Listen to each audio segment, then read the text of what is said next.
Creyentes y no creyentes estamos de acuerdo en que la tierra es una herencia común cuyos frutos deben beneficiar a todos.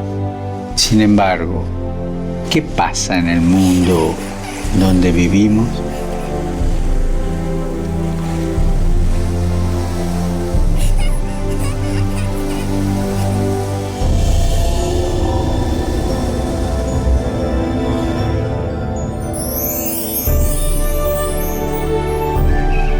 La relación entre la pobreza y la fragilidad del planeta requiere otro modo de ejercer la economía y el progreso, concibiendo un nuevo estilo de vida.